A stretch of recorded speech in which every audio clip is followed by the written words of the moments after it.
permission, avec la permission de Akadosh Baruch Hu, on entame la paracha de Noah. La paracha, toujours, cette paracha, je l'appelle la paracha de la destruction du monde et la reconstruction du monde. C'est cette paracha-là. Cette paracha, on a vu le monde se détruire et le monde se reconstruire. Mais dans cette paracha, chaque année que j'arrive dans cette paracha, j'imagine, vous savez, moi, on ne peut pas imaginer être riche, on ne peut pas imaginer être pauvre, on ne peut pas imaginer être malade. Vous savez, mais rien n'interdit l'imagination. L'imagination, c'est quelque chose qui est gratuit. Une fois, j'ai vu quelqu'un qui était à Essaouira, était assis, en train de réfléchir. Et je lui dis, à quoi tu réfléchis? Il me dit, je préfère ne pas vous dire. Je dis pourquoi? Il dit, j'imagine des choses. J'imagine que si j'étais à l'époque de Rabbi Haïm Pinto, comment c'est que j'aurais été. Il imagine. D'ailleurs, Hafetz Haïm, Alav Shalom, lui, pour qu'il sent les 10 plaies que les Égyptiens ont eues, il imaginait. Une fois, par exemple, il avait rendez-vous avec un de ses élèves, et son élève, il l'entend en train de rigoler, de rigoler. Alors, il était un peu perturbé, l'élève. Et je vais rentrer, et je vais perturber mon rap, Hafetz Haïm, qui est en train de rire tout seul. Il est vieux. Et à la fin, il rentre, il le voit en train d'éclater, en train de rire, un vieux. Imaginez quelqu'un de vieux qui rigole comme ça. Il lui dit, Claude Arabe, je peux savoir pourquoi vous rigolez? Il dit, pour que je comprends les plaies que Hachem a donné aux Égyptiens, il faut que je les imagine. Je suis en train d'imaginer comment le Pharaon, un roi comme Pharaon, qui se grattait la tête parce qu'il avait des poux. Ouais, j'imagine le roi qui parle avec ses premiers ministres, tout ça, et il se gratte la tête, et il y a un qui lui dit, Majesté, il y a ici un pou. Alors, je rigole, j'imagine. Vous savez, la bouteille, moi aussi j'imagine des choses. La paracha de cette semaine, j'imagine. Ça va vous faire rire, mais vous n'allez pas me donner tort ce que je vais vous dire. J'imagine par exemple, quand je vais au il dit à Noah, tu fais la teva, tu construis la teva, j'ai détruit le monde, mais avec la teva, je veux que tu amènes, je vais t'envoyer tous les animaux. C'est-à-dire que ce n'est pas Noah qui est parti chercher les animaux, c'est les animaux, eux, ceux qui sont venus. C'est-à-dire, vous savez que le monde, il n'est pas petit. Le monde, il est grand, il est large, le monde. La Teva, elle n'a pas accepté les dinosaures. Elle n'a pas accepté les grands animaux. C'était la fin des animaux, c'est ce feu avec le déluge. Avec le déluge, tous ces animaux-là qu'on dit qu'ils ont 50 millions d'années, 1 milliard d'années, etc. Ils n'ont même pas ni 50 milliards d'années, ni 100 millions d'années, ni 1 million d'années, ni 100 000 ans. Ils ont exactement pas moins de 6 000 ans. C'est tout. Mais n'oubliez pas une chose, que malheureusement, n'oubliez pas que prenez un animal et mettez-le dans l'eau chaude pendant 1 an. L'eau chaude de 1000 degrés. Après, mettez-lui le carbone 14 et vous allez voir quel âge il a. Eh bien, ça va falsifier son âge. Le carbone 14, il va vous dire peut-être qu'il a 1 million d'années ou 2 millions d'années parce que le carbone 14, il va. Le fait que malheureusement, scientifiquement, les savants ne croient pas qu'il y avait un déluge dans le monde, donc pour eux, c'est chaque chose qu'ils trouvent aujourd'hui, ils vont les mettre carbone 14 et ils vont définir quel âge il a. Mais nous, dans la Torah, on sait que le monde, il n'a pas moins de 6 000 ans. C'est tout. Ça, c'est. Vous savez, ça, c'est pas mon cours aujourd'hui avec vous. C'est pas. Un jour, peut-être, posez-moi des questions sur ça un jour, si vous voulez, mais aujourd'hui, c'est pas ça mon but. Mais moi, j'imagine comment Hakadosh Baruch Hu, il envoie les animaux, les insectes. Et Hachem, il dit à Noah, prépare-leur à manger, il y aura la bracha dans le manger. Vous imaginez? Noah, il est debout à côté de Teva, et il voit par exemple les araignées qui arrivent. Il voit les lions qui arrivent. Et devant les lions, il y avait un petit pingouin, par exemple, ou un mouton qui marche. Et les lions qui ne le dévorent pas. les animaux, pendant 1 an, il y avait Shnaim Ekol. Ils étaient deux. C'est que c'est reste. Si la femelle, elle meurt, ou le mâle, il meurt, c'est fini. Il fallait qu'il résiste 1 an. Vous savez qu'il y a des animaux qui ne peuvent pas vivre plus de 6 mois. Et là, tous ces animaux, tous ces insectes, ils sont venus ensemble. Ils sont restés 1 an de la fèvre. Et après, lorsqu'ils ont quitté mâle et femelle, ensemble. Et personne ne les a mangés. Jusqu'à ce qu'ils se sont multipliés. Et là, comme vous savez, le plus fort gagne. Le plus fort gagne. Les animaux, les uns mangent les autres. Mais dans ma tête, j'imagine ce que le Père Kavut, il dit. Que tout ce qu'Akash a créé dans ce monde, il l'a créé uniquement pour sa gloire. Rien n'a été créé, Stam, pour le but de dire, ça c'est à rien, ou ça c'est à rien. Chaque chose, elle a un but. Il n'y a rien de ce qu'Hachem a créé qu'on peut dire celui, il n'a pas de but. C'est impossible. Alors j'étais en train de raconter, je vais vous le montrer après le cours, je vais appeler le bureau pour me l'envoie. J'ai reçu un fax ce matin, un email ce matin. C'est une femme qui est venue me voir il y a, je ne sais pas, 12 ans. Et 12 ans. Mais je me rappelle, je lui avais dit, je ne veux pas te voir jusqu'à que tu aies les 5 enfants. C'est une femme qui n'avait pas, à chaque fois elle tombait enceinte, et elle faisait des fausses couches. Chaque fois, des fausses couches. La pauvre est tombée encore enceinte, elle est venue, mettant, à part qu'elle saignait et craignait une autre fausse couche, mais les médecins ils ont dit, ils pensent que le bébé il n'est pas normal. Le bébé il a une maladie grave, que peut-être même il faut l'enlever. Alors la pauvre, c'est là qu'elle est venue, la pauvre, je me rappelle. C'est là que je me rappelle un peu de cette femme-là. La pauvre, tellement qu'elle pleurait, j'ai dit, madame, tu as la foi en Dieu. Elle dit, si je n'avais pas la foi en Dieu, je ne serais pas là. J'ai dit, madame, c'est ce qui reste. Il faut avoir la foi. Imagine que tu auras des enfants, tu auras 5 enfants. Elle dit 5? Je dis oui. Pourquoi pas? Imagine que tu auras 5 enfants. Pourquoi pas? Tu auras 5 enfants et il me dit, mais celui-là, celui-là, si Dieu veut, il me dit, mais il n'est pas normal. Il n'est pas normal. Il faut que je fasse la myosynthèse, il n'est pas normal. Les données ne sont pas bonnes. J'ai les données, c'est les données. Mais Hachem, lui aussi, il a ses données. Quand je vois aussi, il a ses données. Vous savez, on vit comme ça. La vie d'un juif, c'est une vie qui est comme ça. On vit comme ça. Le juif, il vit avec la Emouna. C'est tout. Une fois, j'étais dans l'avion, en business, 12 heures de vol. Et il y avait un monsieur qui n'a fait que m'observer. Il n'a fait que me regarder. Qu'est-ce que moi je vais faire dans un vol de 12 heures? Qu'est-ce que je vais faire? Un vol de 2 heures, j'écris, j'étudie, je prie.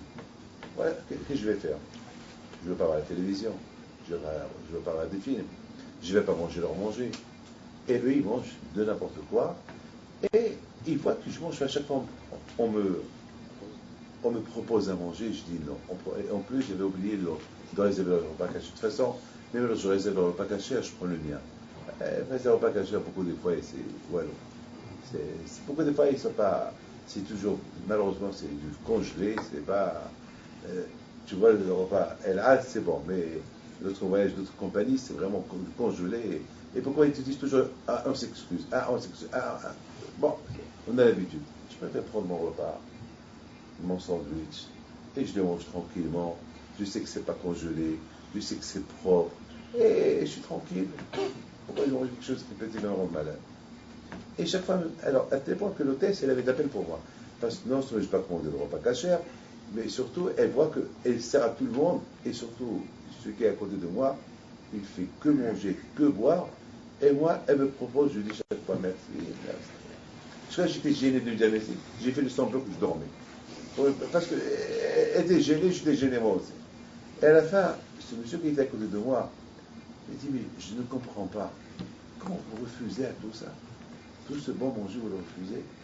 Mais quand même, il y a Si vous n'aimez pas ça, peut-être si vous êtes végétarien, il y a des légumes, il y a du fromage, il y a des fruits, il y a ceci, il y a cela. Mais pourquoi vous refusez pourtant, j'ai vu vous avez mangé un sandwich qui n'avait rien dedans. C'est du thon, si je ne me trompe pas, c'est ça. Je dis oui, du thon, du thon avec de la mayonnaise, oui. Et par rapport à tout cela, regardez, je regarde, je dis, vous savez, vous ne pouvez pas me comprendre. Moi, je vous comprends, mais pour vous ne pouvez pas me comprendre. Je lui dis, pourquoi je ne peux pas vous comprendre? Parce que vous ne pouvez pas comprendre. Il faut être à Al-Sinaï lorsqu'on a reçu la Torah pour comprendre. Je ne peux pas. C'est ce qu'on dit chaque matin. Magid devarav li'Yaakov, ukav mishpatav li'Israël, le Asachel Chodoy. C'est la Torah, on ne peut pas le comprendre.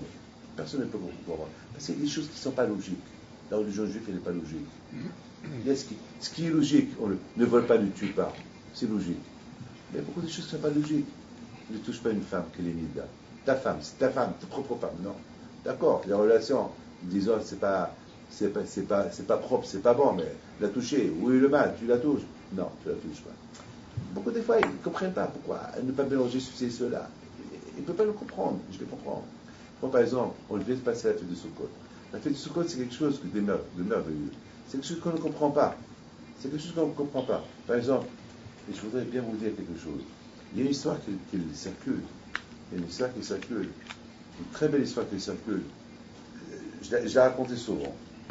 Lorsque, il y a 15-16 ans, j'avais fait la paix avec un voisin non-juif à côté de la yeshiva. Avant, toujours, les gens ils se garaient à côté de chez lui, toujours il y a des histoires. Une fois, j'étais chez lui, je dis vraiment, je m'excuse, c'est de notre faute. Je lui ai offert une bouteille de whisky, et depuis, toujours, je lui donne des cadeaux. Bon, avec les cadeaux, je l'ai un peu aveuglé. Je l'ai un peu. Bon, elle a vu qu'on n'est pas des voyous. On a vu, bon, je lui dis, vous savez, les gens, ils veulent prier le matin, beaucoup de fois, il ne faut pas. Attention, ils se gardent, il ne faut pas leur en vouloir. Ils sont. Il me dit, et à qui il prie? Je dis, ben, à qui voulez-vous qu'il prie? Le bon Dieu. Mais c'est pas à la messe, le dimanche. Je dis, ben, chez vous, c'est le dimanche. Les avis chez nous, c'est chaque seconde, on prie à Kadosh Baruch. Chaque fois, on dit, Baruch Hashem. Chaque fois, il y a le matin, le midi. Bon, on a fait la paix. Alors là qu'on a fait la paix, ce côté il arrive. Je passe avec mon loulab, et bon, et trop, comme tout le monde, comme tout adulte qui passe. Et là, il me dit, je vous attendais. Je dis, bonjour monsieur, il dit ça. Ben, il dit, ben, je vous attendais. Ça fait des années que j'attends ce jour-là. Avant, je sais que chaque année vous faites une fête, et je vois par mon balcon, il y a une cabane, il y a de la verdure sur la cabane, vous mangez là-bas, vous chantez, et je vois des juifs comme vous, qui passent avec ces bouquets de, je ne sais pas, c'est quoi ça, j'ai jamais vu ça, c'était palmier, ça c'est rétro. J'ai dit, mais c'est quoi ça? Mais j'ai entré avec ça. Vous priez avec ça, mais c'est quoi? Je dis, vous ne pouvez pas me comprendre. Qu'est-ce que je vais vous dire? Vous ne vais pas me comprendre. Que voulez-vous que je vous dise? Hachem, il veut de nous qu'on réunit nos 4 éléments de notre corps pour le servir. Quoi? Je dis, sans perdre de temps, vous voyez, j'ai des lèvres, j'ai des yeux, j'ai une colonne et j'ai un cœur. Les 4 ensemble. Les yeux, c'est très important. Sans les yeux, on ne voit rien du tout. Sans la bouche, on ne peut pas manger ni avaler. Sans le cœur, on ne peut pas vivre. Et le corps, si le corps n'existe pas. Ça veut dire que Hachem, il veut qu'après les 4 fêtes, après Rosh Hashanah et Kippour, après qu'on a été pardonné nos fautes, Hachem, il veut maintenant qu'on prend sur nous de le servir avec ces 4 éléments. Vous comprenez ce que je veux dire? Il me dit, non, je ne comprends pas. Je vous dis, vous ne pouvez pas comprendre. Il me dit, et qu'est-ce que vous faites avec ça? Je dis, bon, on bouge. Je dis, c'est quoi bouger? Pourquoi vous bougez? Je dis, ben, lorsqu'on bouge, ça veut dire, on est prêt à servir le bon Dieu avec tous nos corps. Ramah et Bari, les membres et le corps. Non, il ne comprend pas. Je t'ai dit que vous n'allez pas comprendre. Il me dit, mais vous comprenez? Je dis, moi, je comprends. Et qu'est-ce que vous comprenez? Je dis, je vous ai dit, moi, je comprends, vous ne comprenez pas. Vous ne pouvez pas comprendre. Et Mais bon, ça va, j'ai rien compris. Mais qu'est-ce qu'on fait dedans là-bas, dans cette cabane? Qu'est-ce qu'il y a là-bas? Ah, je dis là-bas c'est super. Là-bas, on rencontre tous nos parents. Avant, et quels parents ils habitent où? Ben, ils rencontrent des parents. Attends, avec tout ce monde-là, vous devez faire 2-3 000 personnes. Si chacun rencontre toute sa famille. Non, mais c'est la famille ancienne. La famille ancienne. C'est ancienne. Ils sont morts il y a 4-5 000 ans. Quoi? 4-5 000 ans? Comment? Ben oui, c'est Abraham Avinu, c'est Tzachak Avinu, c'est Yaakov, c'est Moshe. Et lorsqu'Abraham vient, tout le monde vient avec lui. Lorsque David vient, le roi David, c'est tous les rois. Arrêtez. Arrêtez de parler plus. Je vais devenir fou. Et toi, vous les voyez? Ben oui, je les vois. Ben, ne me dites pas ça. Ben oui. Je dis, c'est ça la Emouna. La Emouna, c'est de croire en quelque chose qu'on ne voit pas. La Torah, elle exige de nous de croire en quelque chose. Et pourtant, je vous pose une question. Dans Pirkei Avot, on dit, il faut croire uniquement ce que tu vois. On n'a pas le droit de dire quelque chose chez Enomit Kabel à la date. On n'a pas le droit de dire quelque chose qui sort de la compréhension. On peut pas. Je ne peux pas vous dire ce que je porte djellaba. Non, je porte un costume. Je ne peux pas vous dire ce que j'ai sur la tête, c'est une tarbouche. Non, c'est un chapeau. Je ne peux pas vous dire que je suis en train d'enregistrer avec une paire de lunettes. Non, c'est un enregistreur. Et on ne peut pas. Je ne peux pas vous dire, ah ben ici, je suis entouré des femmes. Attends, il n'y a aucune femme. Il n'y a que des hommes. Non, vous vous trompez. Il n'y a que des femmes. Et ici, on est à Essaouira. Et là-bas en face, c'est le tombeau de Rabbi Haim Pinto. Si je vous dis ça, vous allez prendre pour un fou. Alors imaginez-vous que je vous dis maintenant, levez-vous tous, il y a Rabbi Haim Pinto qui va rentrer. Et la porte est toujours fermée. Et je vous dis, saluez-le. Vous allez voir, vous allez saluer qui? Le néant? Qui? Dites-moi, qui? Vous allez prendre pour un fou. Ben oui. Alors moi je vous dirais, peut-être que vous avez raison, parce que moi je ne suis pas capable d'être à la hauteur de faire ce que je viens de vous dire. Par contre, lorsqu'on a une Brit Mila, vous invitez, il dit bien, il y a un avis. Est-ce que vous le voyez, celui-là, il y a un avis? Et pourtant, tout le monde dit, qui c'est, il y a un avis? Tout le monde dit, et pourtant qui le voit? Personne ne le voit. Personne ne le voit. Et pourtant on dit, qui c'est, il y a un avis. Est-ce que vous voyez Dieu? Non. Et pourtant, on fait des prières, on prie. Il y a quelque chose que je dois vous dire. Quelque chose que je dois vous dire. Il faut que je vous le dise. Le juif, uniquement à travers le respect de la Torah, il peut se réveiller en lui une connexion directe avec Akadosh Baruch Hu et voir sans voir. Je répète, uniquement à travers la Torah, et le juif, il peut arriver à travers la Torah et la Emunah Akadosh Baruch Hu. Et ça peut se réveiller en lui quelque chose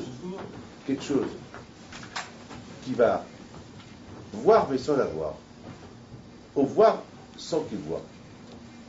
C'est des choses que vous ne pouvez pas comprendre. Et moi-même, que je suis en train de vous parler, je ne les comprends pas, mais c'est ça là. J'ai pas de mots à vous dire. C'est ça mais en écoutant ce que je vais vous raconter, vous allez me comprendre. Cette femme,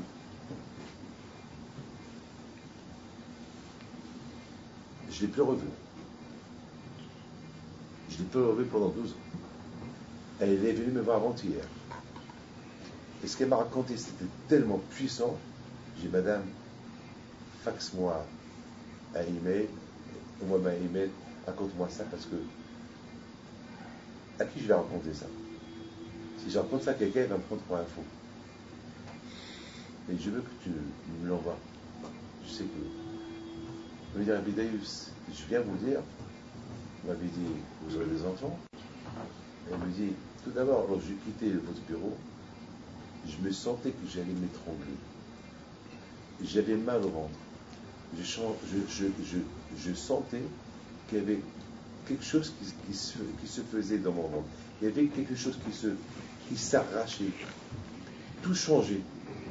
Et je marchais tout tordu, on dirait que j'allais m'évanouir. J'ai pas été chez le médecin. J'ai eu le premier bébé qui était normal, parce que le médecin ne comprend pas. Et j'ai eu 4 bébés après. Et j'ai eu 5. Vous m'avez dit après le 5e Julien, alors là, Julien. Vous allez voir la lettre, je l'ai envoyée ce matin. À vous de lui poser des questions. Vous avez le droit de lui poser des questions. C'est des choses qu'on ne peut pas comprendre. Lorsque nous, écoutez bien, alors, comment le bon Dieu fait avec nous des choses que nous, on ne peut pas comprendre? Vous savez pourquoi? Parce que nous aussi, on fait avec le bon Dieu des choses qu'on ne comprend pas. C'est Midak et parce qu'on fait des choses que nous, on ne comprend pas. On les fait avec rigueur, on les fait avec émouna. Alors, quand je aussi, il fait avec nous des choses que personne ne peut comprendre. Un des rois, je n'ai pas le droit de vous dire. Vous savez que le roi, un des rois, je ne peux pas dire quel roi, il m'a dit une fois comme ça, il me dit, vous savez que beaucoup des fois, on demande des bénédictions à des tzadikim. Comment ça s'appelle? Il m'a dit le mot à des tzadikim, à des saints. Parce qu'on connaît leur force, parce qu'ils sont attachés avec Dieu. Aussi, un roi qui n'est pas juif, même un président, un des présidents que je connais, lui aussi m'a dit une fois, il m'a dit, je sais qu'une fois, lorsque j'étais que député, je suis parti visiter une synagogue et j'avais aidé cette synagogue à avoir le terrain. Il y a un juif avec, il a ni barbe ni rien, c'est pas un rabbin. Il vient me dire, monsieur le député, vous allez voir, vous allez être président. Alors moi je rigolais. Je suis président. Si je suis un jour ministre, je me contenterai, je serai heureux. Il dit non, vous n'allez pas être ministre, vous allez être président.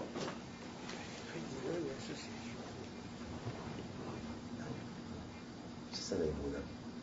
Ce juif a dû faire une belle prière, quand je comprends, il a accepté sa prière, et ce député, un jour, un jour, il est devenu le président. C'est la Mouna. La Moutaille, la fête de Pessah, la fête de Sukkot, c'est une fête extraordinaire. C'est une fête qu'on ne comprend pas. C'est une fête vraiment qu'on ne la comprend pas. On ne la comprend pas. Mais, si on ne la comprend pas, et on ne la fait pas, c'est grave. Mais si malgré tout on l'a fait, c'est qu'on la comprend. Il y a une fois, j'ai dit après le cours de Torah que j'ai parlé sur les Abraham, Yitzhak et Yaakov qui sont nos invités les 7 invités qui sont nos invités à Sukkot. Mon père Alav Shalom avec Sawira, je me rappelle une fois, quand j'étais jeune, toujours il plaçait une chaise à la souka. Et mon père Alav Shalom, avant qu'il rentre à la souka, il a regardé et il disait Baruch haba Abraham Avinu. Ça va, tu vas bien? Baruch Badik. Il parlait en arabe. Et nous, on était là derrière, on regarde mon père, il voit une chaise qui est accrochée, une chaise verte qui est accrochée. Et mon père, Alav Shalom, il parle à une chaise. Il parle à une chaise.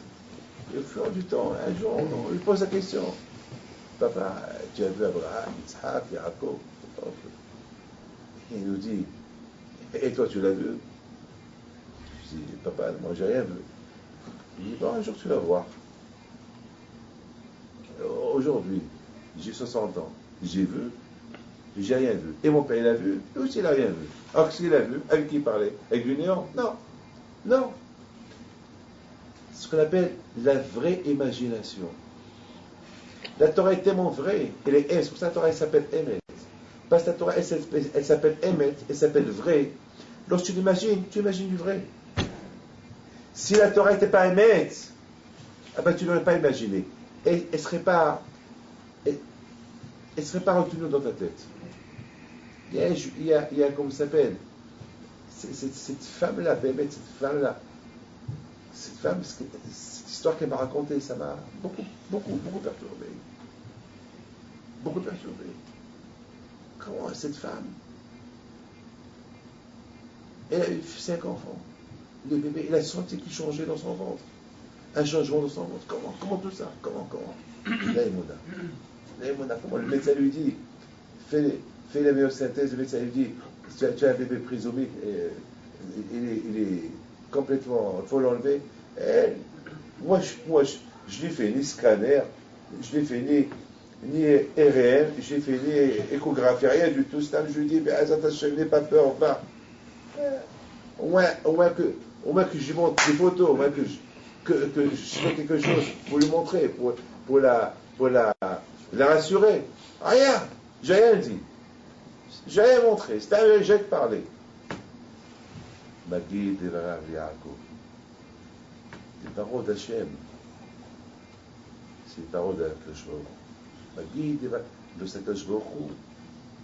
Tout ce qu'Akadosh Baruch Hu, il est sorti de sa bouche. Il a un kiyom. Il a une puissance. Il a un kiyom, qu'on dit un kiyom. Une existence. Une existence. Magid et Rav Yaakov. Akadosh Baruch Hu, il a donné la Torah à Israël. Chokav Mishpatan d'Israël. Alors, il te dit que la Hachem il est émet, que la Torah elle est émet. Alors, tu ne peux pas trafiquer le émet. En face, moi, j'ai des bouteilles d'eau. Je ne peux pas dire c'est du whisky, c'est de l'eau. Je ne peux pas dire c'est de l'eau. Je ne peux pas dire c'est du whisky, c'est de l'eau. De même, les paroles d'Hachem sont émet. Maintenant, je voudrais terminer avec ça. Maintenant, vous avez compris que c'est inimaginable. Donc, chaque année, j'attends avec impatience Shabbat pour lire cette paracha Shnaim Kol Basar Bao. Un mâle et une femelle qui arrivent. Une queue, j'imagine que d'1 kilomètre ou 2 kilomètres, ils arrivent. Shnaim Kol. Le lion et la lionne, il n'y a pas de bébé, il n'y a que le lion et la lionne, c'est la folie. Les brebis, l'éléphant, là les femelles, tous en ordre. D'où ils arrivent? Là il vient d'Australie, l'autre il vient de là, l'autre il vient de là. Et après l'autre ils sont partis. Une fois que le déluge est passé, ils sont tous ressortis avec une discipline, sans histoire, sans bagarre. Il n'y avait pas d'histoire à l'intérieur de la Teva. Il n'y avait que 4 ou 5 personnes qui s'occupaient de la famille de Noah, ses enfants et ils ne s'occupaient que d'eux. Ils ne s'occupaient que d'eux. La Gemara dit qu'Abraham Abino, il a rencontré Shem. Il dit à Shem, qu'est-ce que vous avez eu de rester vivant dans la Teva? Qu'est-ce que vous avez eu? C'est parce que vraiment 1 an dans la Teva, sans air, sans oxygène, avec les animaux et les odeurs, et la Teva, l'eau chaude qui tombait sur elle. Imaginez-vous, c'est de l'eau chaude. En plus, sur le toit de la Teva, il y avait du goudron. Avec l'eau chaude, le goudron, il va se... Hein? Il va fondre, il va se ramollir. Miracle. Comment?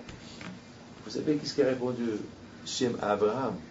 Parce qu'on a fait du hesed avec les animaux.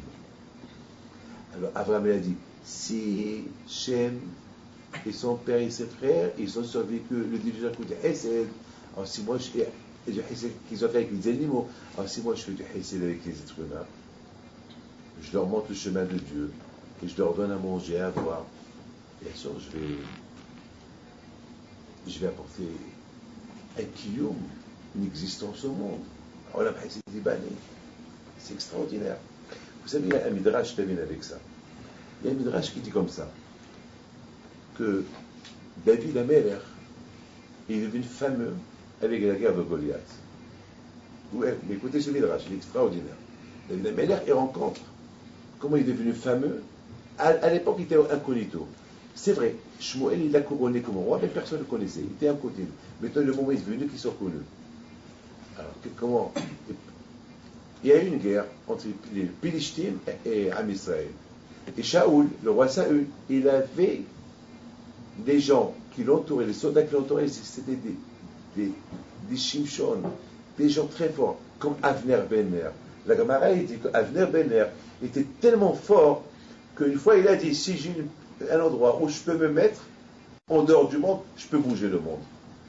Tellement, c'est avec une image, mais tellement qu'il était fort. Et Shaoul, c'était des gens forts, forts. Et Goliath, il sort, il leur dit, hé, la bataille, pourquoi on va faire la guerre? Il va y avoir des morts. Celui qui, choisissez un de chez vous, qui veut me faire la guerre. S'il me gagne, on sera vos esclaves. Si on gagne, vous serez nos esclaves. Alors, voilà, allez, il les a tous affrontés. Tout le monde a eu peur. Même Avner, il a eu peur. Tout le monde a eu peur pendant 40 jours.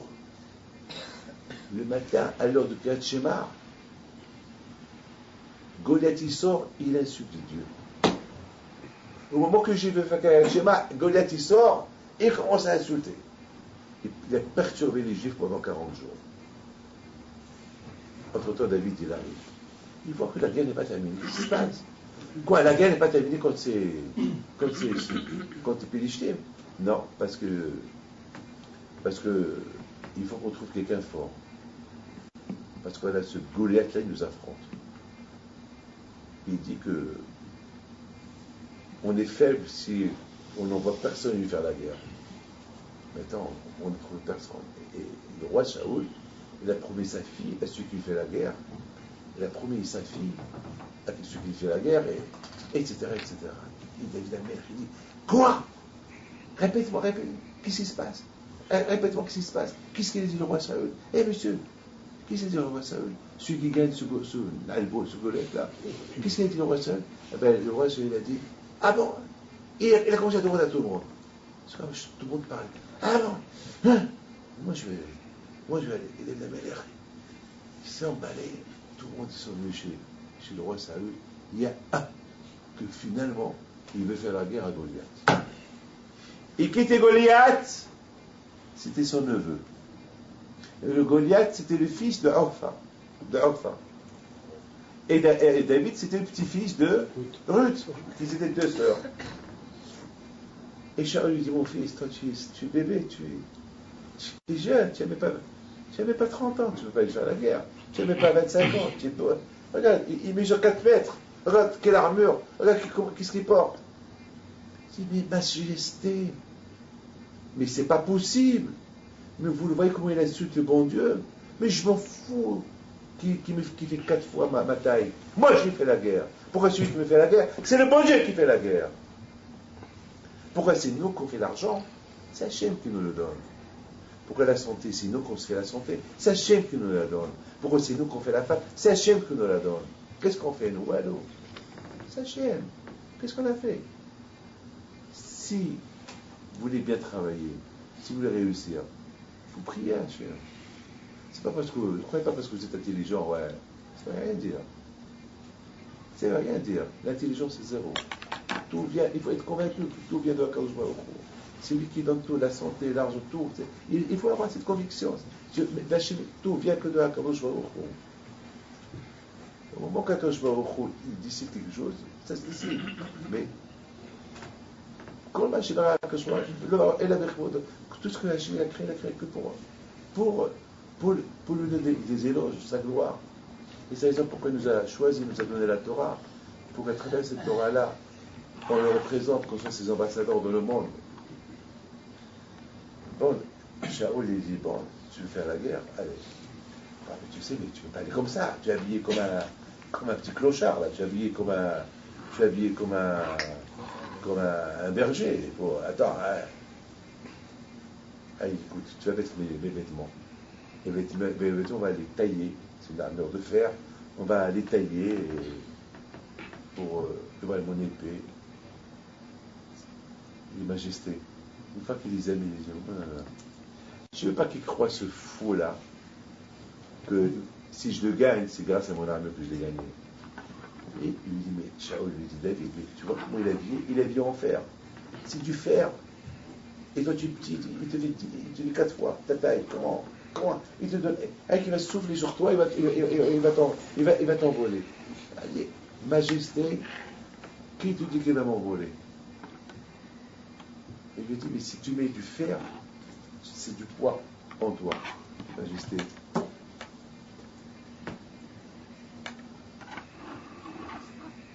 On dit chaque matin dans la prière, ونحن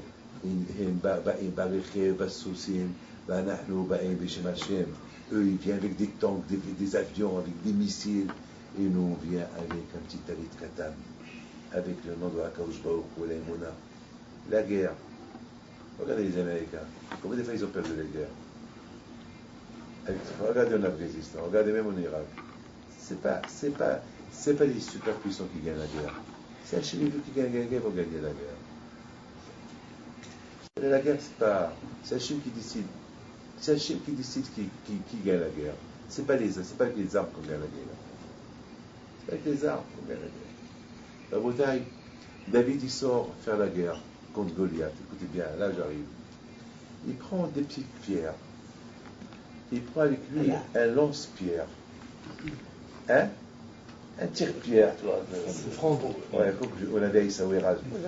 On jouait avec ça. On était petits, on jouait avec. On appelle en arabe une clame. Ah, c'est marocain. Ouais. Azza. Alors, je me rappelle. Alors, David il sort avec une clame. Un clair. Ouais. Un clair. Ouais. Alors, Goliath, il arrive. Et il me dit, toi, on t'a envoyé se moquer de moi. Toi, tu veux faire la guerre? Il dit, ouais, moi, je viens faire la guerre avec toi. Et je regarde. Moi, je viens. Et Goliath, il marche. T'es lourd, il marche énormément de quelques centaines de kilos. Il marche vers lui, il marche. Il dit, tu sais, toi, il a commencé à l'insulter. Il a insulté Hachem. Il a insulté le nom de Dieu. Et David, il lui dit, d'accord, tu as beau insulter le nom d'Hachem pendant 40 jours, mais aujourd'hui, je vais arracher ta tête avec ton épée et je vais donner ta tête aux oiseaux la manger. Et le Goliath, il s'est énervé. Et pendant qu'il s'est énervé, il a pris son épée, Bennett, pour couper David en deux. David, il a mis ses mains dans sa petite pochette. Il a commencé à prendre des pierres, choisir une pierre. Et chaque pierre, elle avait un nom.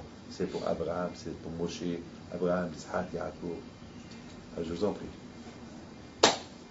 Là, je vais arriver à un moment, je ne sais pas, vous n'allez pas me comprendre. Il y a ceux qui vont me comprendre, il y a ceux qui ne vont pas me comprendre. Mais moi, je n'ai pas le choix. Je suis obligé de vous dire ce que nos sages disent. Parce que n'oubliez pas une chose, qu'il y a la Torah écrite et la Torah orale. Et la Torah écrite, on la connaît. La Torah orale, c'est ce qu'on a reçu de nos parents, l'histoire qu'on a reçue de nos parents. Si vous mettez en doute ce que je vais vous dire, alors vous pouvez mettre en doute toute la Torah orale, toute l'histoire d'Abraham qui n'est pas écrite dans la Torah. Toute l'histoire qu'on vous raconte sur Rabbi Shimon et Rabbi Meir Nes, c'est de l'oral, c'est l'histoire qu'on nous raconte. Et le juif, c'est ça, ça est mon âme. C'est pour ça qu'on est juif. Parce qu'on croit à des choses qui sont au-delà de l'imagination. C'est dur, mais c'est comme ça. Là, les pièges ont commencé à discuter. Moi, je vais être la première à arracher la tête de ce monsieur-là. L'autre dit non, c'est moi. Finalement, toutes ces pierres-là, ils sont devenus une seule pierre. Et David, il prend la pierre. Il la lance, il vise la tête de Goliath. La pierre, elle arrive jusqu'au fer. Et là, elle s'arrête. Elle est coincée. Elle ne rentre pas. Et tout s'est passé en quelques secondes. Il va se passer une discussion. Une discussion qui dure un temps infernal, un temps, beaucoup de temps, mais infini, mais au fait, ça dure quelques secondes. C'est le temps, une pierre, bam bam. Quel mot c'était quel temps? Le fer, il ne se coupe pas. Et la pierre, elle parle au fer. Il dit, ouvre-toi, laisse-moi entrer. Je dois éclater le cerveau de ce monsieur-là qui a insulté le nom de Dieu. Et le fer, il dit non. Pourquoi tu veux que je te fais ce service-là? Je ne suis pas d'accord. Et la pierre encore, il dit, je t'en prie. Le frère de la pierre lui dit, tu sais quoi? À partir de maintenant, les Juifs, ils ont fait la Brit Mila avec la pierre. À partir de maintenant, si tu te coupes, pour que je rentre éclater la tête du fer, Goliath là, à partir de maintenant, ils feront la Brit Mila, les Juifs, avec du fer. Tu savais ça? À l'époque, avec Moshe Rabbeinu, son fils, avec Even, avec la pierre, on faisait la Brit Mila. À partir de maintenant, dès que le fer, il a écouté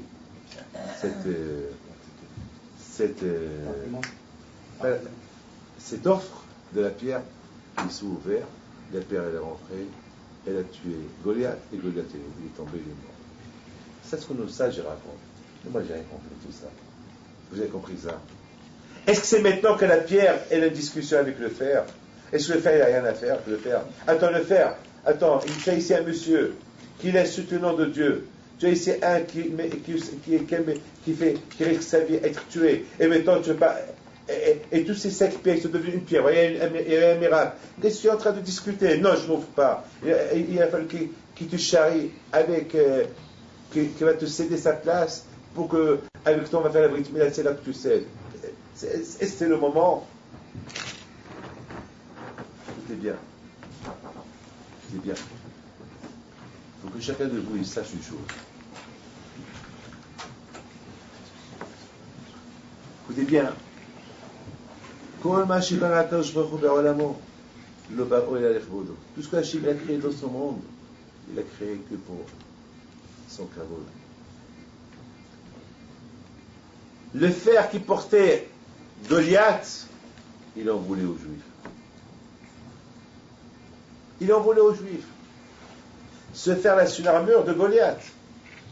Mais elle en voulait aux Juifs. Comment vous les Juifs, vous entendez ce Rash Allah insulter le nom de Dieu chaque matin à l'heure de Kriyat Shema et vous faites rien? Mais mourrez pour Kiddush Hashem. Mais crevez. Sortez tous depuis la guerre. Pourquoi vous êtes tombé dans son piège à lui? Qui vous dit je veux un enfant? Mais vous avez eu. Entre chaque matin, il vous insulte. Il insulte à Kadosh Baruch Hu. Il banalise toute la Torah. Comment vous entendez ça et vous faites rien du tout?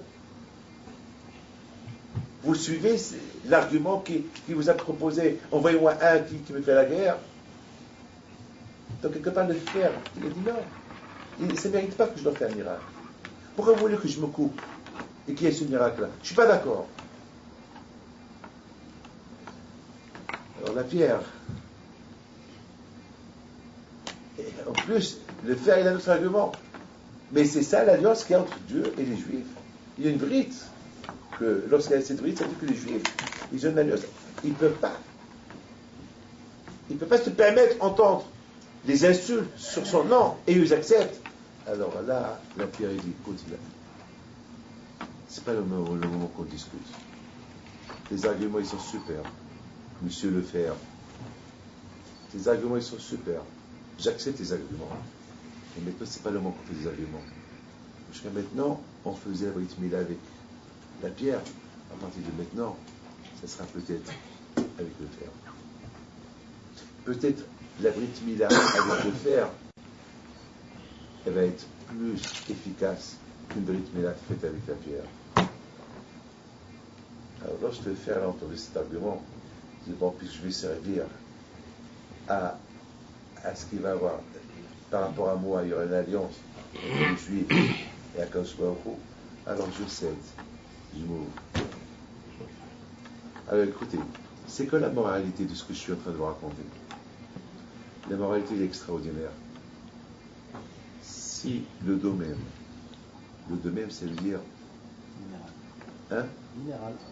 Ce qui est minéral, ce qui ne part pas, comme la pierre, comme le fer, qui ne bouge pas. Eux, ils savent que leur création, leur but, c'est de servir Hachem. Alors non. Alors non. Alors non. Si on voit que Kadosh Baruch Hu, tout ce qu'il a créé à Kadosh Baruch Hu pendant les 6 jours de la création, Hachem, il a créé tout ce qu'il a créé, c'est pour sa gloire, pour sa gloire, pour lui. Même les animaux. Regardez les animaux. deux, ils arrivent. Et l'un ne mange pas l'autre. L'un ne mange pas l'autre. Pourquoi? Parce que chacun sait que le monde, il se repose sur moi. Si je vais manger, l'araignée dit, si je mange ce moustique-là, eh ben, il va manquer cette espèce-là. Lorsque tout le monde va sortir de la Teva.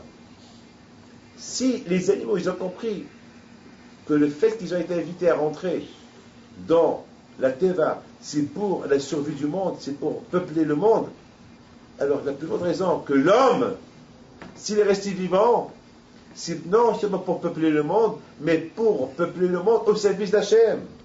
Alors quoi, l'animal il comprend, le fer il comprend, la pierre elle comprend sa présence dans le monde, et l'homme ne comprend pas, alors que l'homme il a la Torah, il ne comprend pas. C'est ça la bouteille. Je pense, c'est un moussard terrible. Moi je crois tout ce que je suis convaincu de tout ce que je vous dis, je crois tout ce que je dis, je suis convaincu. Mais il ne faut pas y croire, il faut arriver à comprendre la moralité de la chose. C'est pas qu'on va raconter des histoires après. Qu'est-ce qu'on peut comprendre? Quelle leçon on va tirer de l'histoire? C'est pas que je raconte une histoire. D'accord, très bien, la vie de toute l'histoire est super. Mais c'est quoi la moralité de l'histoire? Ah ben, la moralité de l'histoire, c'est voilà la moralité de l'histoire, c'est ça.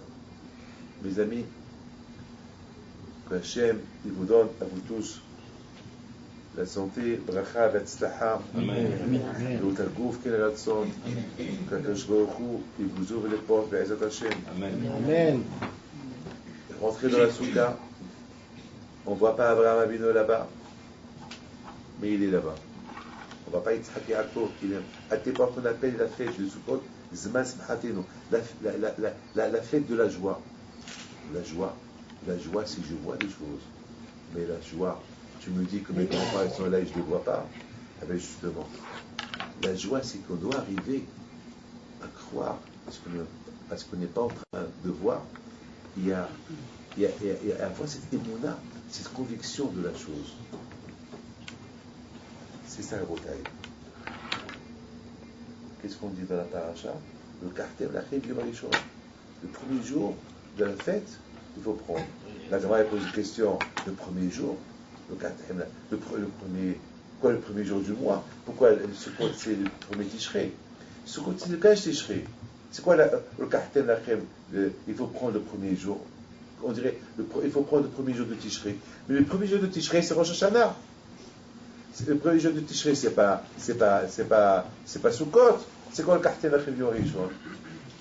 Et la Gemara répond, Rishon et Heshvon Averot. C'est quoi? Prenez le premier jour, ces 4 éléments, parce que après Rosh Hashanah Kippour, le bon Dieu vous a pardonné les fautes. Les 4 jours qu'après Kippour, on est occupé pour construire la Souka. Maintenant qu'on arrive à la Souka, on risque de faire la première faute. Quelle faute? Quelle faute on risque de faire le premier jour de Sukkot? C'est laquelle? Lorsqu'on me dit, c'est la fête de la Emouna, le premier jour, s'il y a Abraham, et je ne vois pas Abraham. Manque d'Emouna. C'est pour ça qu'on appelle la fête Tzila di Nehminota. La fête de Sukkot, c'est la fête de l'ombre de la Emouna. Parce que je crois, mais dis-moi quelque chose que je comprends. Ne me dis pas quelque chose qui est dans l'ombre. Quelque chose que je ne vois pas. Toi, tu me dis qu'Abraham il est là, mais il n'est pas là. Donc ça veut dire que tout c'est Akash Baruch Hu, il nous met en test. Le premier jour de Sukkot, c'est comme Rosh Hashanah. C'est comme le premier jour de Tishrei. Parce que Hachem, il nous teste, il teste notre émouna. Est-ce que tu vois ce que tu ne vois pas? Est-ce que tu crois en Abraham quand on te dit que ce jour-là, moi je suis présent, parce que tu es invité d'honneur, la Souka c'est aussi à Kadosh Baruch Hu. Est-ce que tu crois à ça? Donc tu risques. Si tu fais la fête de Sukkot uniquement par Zamak, parce qu'on paye la faisait, par habitude, c'est pas par conviction. Donc voilà, tu commences ta première faute à partir de maintenant. La bouteille.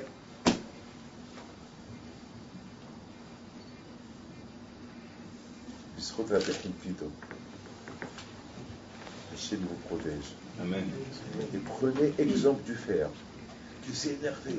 Il n'a pas voulu se couper pour laisser la pierre pénétrer, éclater le cerveau de Goliath, parce qu'il n'a pas admis ce que Dieu faisait en fait. Parce que Dieu lui-même, il dit, moi j'étais créé pour servir à Kadosh Baruch Hu. Comment eux, ils ont reçu la Torah, ils entendent le nom d'Hachem, bafoués, ils ne font rien du tout. Alors la pierre, elle essaie de négocier. Pourquoi? Parce que la pierre, elle est devenue Abraham, Yitzhak, Yaakov. Parce que tous les autres tzadikim, ils sont maintenant. Donc, parce que David a fait la pierre, et après il a dit ça pour Abraham. Ça, les Nishmat Yitzhak. C'est là, ou bien, c'est cette pierre-là qui néguait les Hamisha Hamshe Torah. Il avait des cabanot de David Améler. Donc chaque pierre est devenue Machirou. Chaque pierre est devenue. Comme vous allez faire une tzadik. Le tzadik, il est où? Il est dans la terre. Mais on embrasse quoi? La pierre. Quand j'embrasse la pierre, oui, parce que cette pierre-là, elle représente le tzadik qui est en bas. Donc ces pierres-là que David Améler a pris, elles représentaient la Torah, les tzadikim. Donc ils ont commencé à négocier. Ça va, maintenant tu négocies avec nous, ne vois pas les Juifs. Regarde, nous représentons Abraham, Yaakov, la Torah, bam! Alors jusqu'à maintenant, c'est nous. C'est avec la pierre qu'on faisait à Brit Mila. À partir de maintenant, allez, c'est toi qui vas le faire. Ah, j'accepte. J'accepte cette négociation et elle a laissé la place à la pierre de rentrée. Mes amis, que le bon Dieu vous protège. Amen. Hein? Ce cours-là, il y a une Nishmat, Ben Nissim, Ben Miriam Tamsot, il y a une Nishmat, Gamila, Bat Miriam, et pour la réflexion de Madame, Hana Sarah Bat, Feigen Nation. Et Shimon Ben Mazal, et Zora Bat Hasiba, et pour votre santé, pour votre réussite, bonne réussite. Je sais qu'avec les deux Akadosh Baruch Hu, notre ami n'est pas là toujours, mais Hachem, vous êtes là. Lui, il n'est pas là, mais vous êtes là. Vous le représentez. Et voilà, de temps en temps, je vais vous rendre visite, discuter un peu du vrai Torah. Et sachez une chose, que votre... je pense toujours à vous. Voilà, je pense toujours à vous et que le bon Dieu vous protège et vous aide dans le travail et les raisons. Et je vous en prie, faites tout dans le shalom, dans la paix. Faites que chacun comprend l'autre. Parce que aujourd'hui, vous êtes tous des patrons. Chacun doit se sentir patron. Et toujours le patron, il cherche l'intérêt de sa boîte. Donc vous, c'est ça Ahavat Israël. Ahavat Israël, il faut n'oublier pas ce qu'on dit dans Pirkei Avot. Yi mamon havecha, habib alecha shkishecha. Que l'argent de ton ami, il soit aussi important que le tien. Et là, c'est votre argent, c'est l'argent de votre ami, et c'est l'argent de la tzedaka aussi. Parce qu'il y a beaucoup de tzedaka qui parlent ici. Beaucoup de tzedaka qui parlent ici. Donc, vous êtes tous, lorsque vous faites des ventes, vous êtes associés dans la tzedaka. Vous êtes associés. Vous êtes associés. Parce que vous travaillez là, et vous êtes associés dans beaucoup de mitzvot dans l'année. Donc, vous travaillez pour ça. Hier, à son cachet, mais vous êtes. Et vous dans la santé, la joie, la parnassa et le shalom. Amen.